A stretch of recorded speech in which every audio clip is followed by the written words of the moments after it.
So today we'll be starting with the first method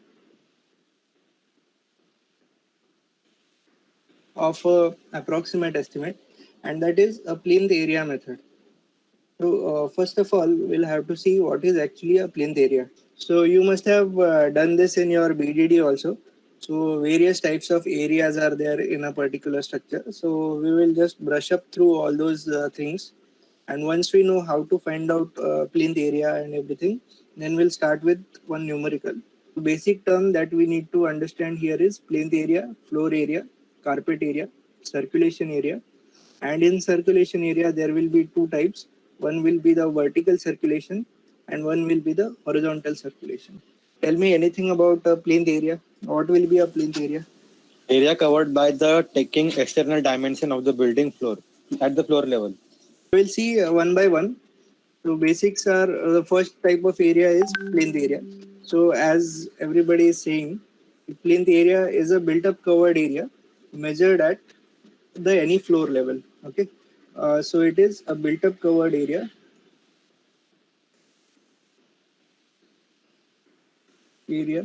measured at a floor level.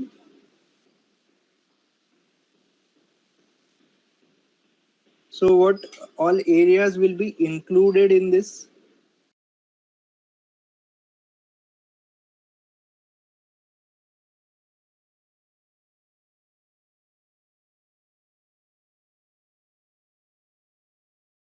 Can I say it will include a carpet area? Carpet area with wall thickness, sir.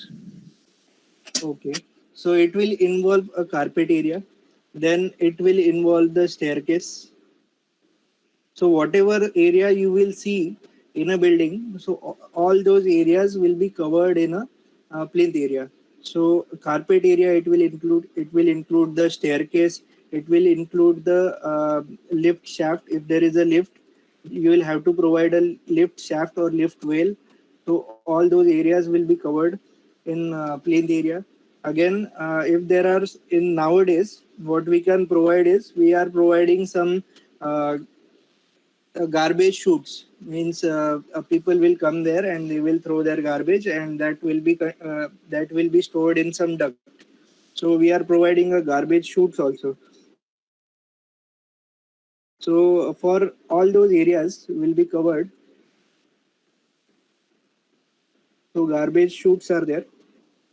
So this area is also covered in this.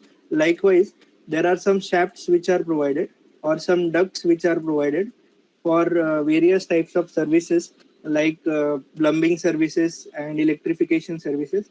So whatever the shafts and ducts are provided for services are also covered under this plinth area. So plinth area basically will cover carpet area, and somebody said it will also cover the area occupied by walls and columns. So area occupied by walls and columns will also be there. So it is nothing but a built-up covered area measured at a floor level, and it will involve the carpet area occupied by walls and columns, the area occupied by a staircase or the lift shaft. So it is for vertical circulation. Then some types of chutes or ducts or shafts which are provided for some kind of services. All those areas will be covered in this. Okay, passages and lobbies are covered for passages and lobbies. So this will be there for horizontal circulation. So plinth area will cover all these things. But what areas are deducted from this particular plinth area? What areas are not included?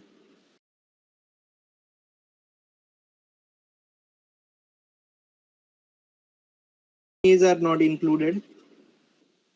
Else? Courtyards. Okay, courtyards are not included. Then some cantilever projections which are there. Let's say for some architectural purpose, some cantilever projections are provided. So all these kinds of areas, balconies, courtyards, and cantilever projections are deducted from a plinth area, or they are not included in a plinth area. Okay. So basically, a plinth area involves all these things, and it will not have. Or if you want to calculate the plinth area, then you have to deduct all these things. So how can you find out a plinth area? What will be a formula? Let's say, can we derive some formula? So from here also we can derive some formula. So let's say we are calculating a plinth area and we are denoting it as a PA, that is plinth area. So this plinth area will involve uh, the carpet area. Okay, so carpet area is a usable area of a particular flat, or the area which the user can actually use. Then it will involve, as it is shown here, area occupied by walls and columns. So area occupied by walls and columns, and plus, as you can see from here, staircase, lift shaft, and passage and lobby and everything. So it will include the area for circulation. So circulation area. So in circulation area there are two types. uh, let's say vertical circulation area, and other is horizontal circulation area. Okay, so while calculating the plinth area, in plinth area method, or in let's say a numerical, we will use this formula: carpet area plus area occupied by walls and columns and circulation area, and plus also we can add the area for services. If it is given in a numerical, we can add that area also. So area for, or area of services, this we can also include if it is given. Sir area of services में क्या क्या आएगा? We are providing some shafts or ducts for services, like means we are providing some, let's say we are providing sanitary services. So for sanitary services you will have to provide some pipelines, and you will have to provide, let's say, maintenance for those pipelines also, right? So from where they will do the maintenance. So for that, we will have to provide some ducts, and all those ducts will be useful for maintenance of that particular services. So there will be a duct for some pipelines, or let's say plumbing services are there. So pipelines are there, and if you have to maintain those pipelines, or if you have to maintain some electrical uh, wiring and everything, so you'll have to enter into that duct, and then you will have to do the repair and maintenance work. So all those services are there, and for that we are providing some chutes or shafts or ducts, and for all these services we'll have to provide this. So areas for services will include all these things.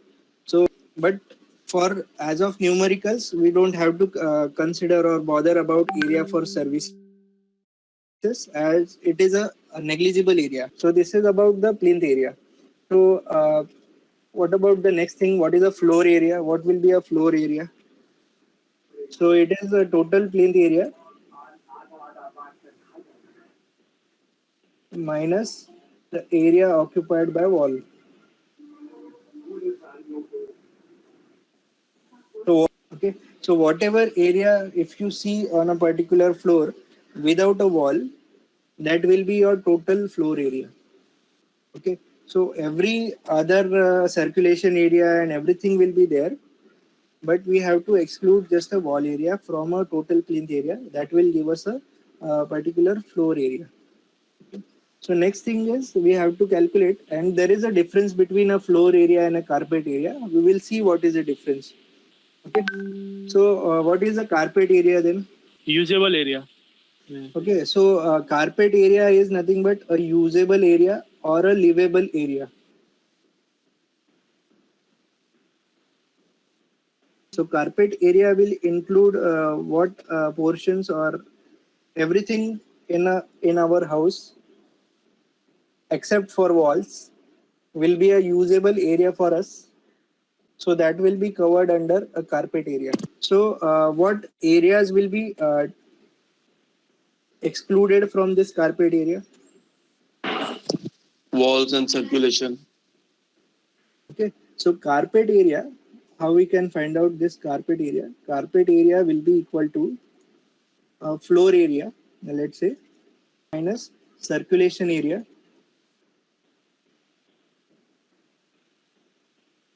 minus the non-usable area. Okay. So can I say this is nothing but plinth area minus area occupied by walls and columns. So walls area by walls minus circulation area minus non-usable area. Okay. So as far as possible for, let's say, office building and for residential complex, builder should provide uh, the carpet area which is equal to 75% of plinth area. This is for offices, and as far as possible for residential building, uh, the builder or a client should provide or should target for providing 65% of a plinth area as a carpet area. So what will be a what is this aspect? Whenever you are building something, you are doing it for some purpose, right? So office building is there for some commercial purpose, residential building is there for providing a shelter to people. Okay, so we'll have to provide maximum usable area for a particular structure. So for office building, you have to see to it that you will provide 75% of a usable area, and for residential building, you'll have to provide or you have to see to it that you provide 65% of a livable area. Okay, so this is about a carpet area. Then the next type of area is circulation area. So in circulation area, as I have said earlier, there will be two types. One will be a vertical circulation and other will be a horizontal circulation. Okay, so as we are talking about a building right now, so there are different types, let's say RCC and load bearing structure. So as we are now in a plinth area, we have to consider this vertical circulation and horizontal circulation in terms of plinth area. So we have to see to it that the horizontal circulation area should not go beyond 10 to 15% of a plinth area. So, and vertical circulation area will involve the staircase and lift shafts, and so for that we will have to provide only 4 to 5% of a plinth area. So we will consider for circulation area the range is this. Okay, but for calculation purpose, we will consider 5% of a plinth area, and for calculation purpose we will consider 15% of a plinth area. So total area that will be occupied for a circulation will be 5% of for vertical circulation and 15% for horizontal circulation. So 20% of a plinth area we will consider for a circulation area. Okay, so these assumptions or this approximation we have to do for calculating a plinth area. Okay, so these basic things that we have to know before going to solve the numericals based on this. Okay, so there are two aspects, as I said earlier. There are RCC frame structure or load bearing structures. So while calculating a plinth area for load bearing structure, there are few assumptions or some approximations that we have to do. So carpet area is there, area occupied by walls and column is there, circulation area. So different types of circulations area are there. So we have to calculate all these things. So carpet area, mostly it will be given to you, or you will have to find out the carpet area from a floor area. Maybe they will give you a floor area, and you know the formulas to calculate the carpet area. So you can find out the carpet area. And then area occupied by walls and columns. So for load bearing structure, the area occupied by walls and columns will be more than the RCC frame structure. So for this particular thing, load bearing structure, we have to consider certain amount or certain area.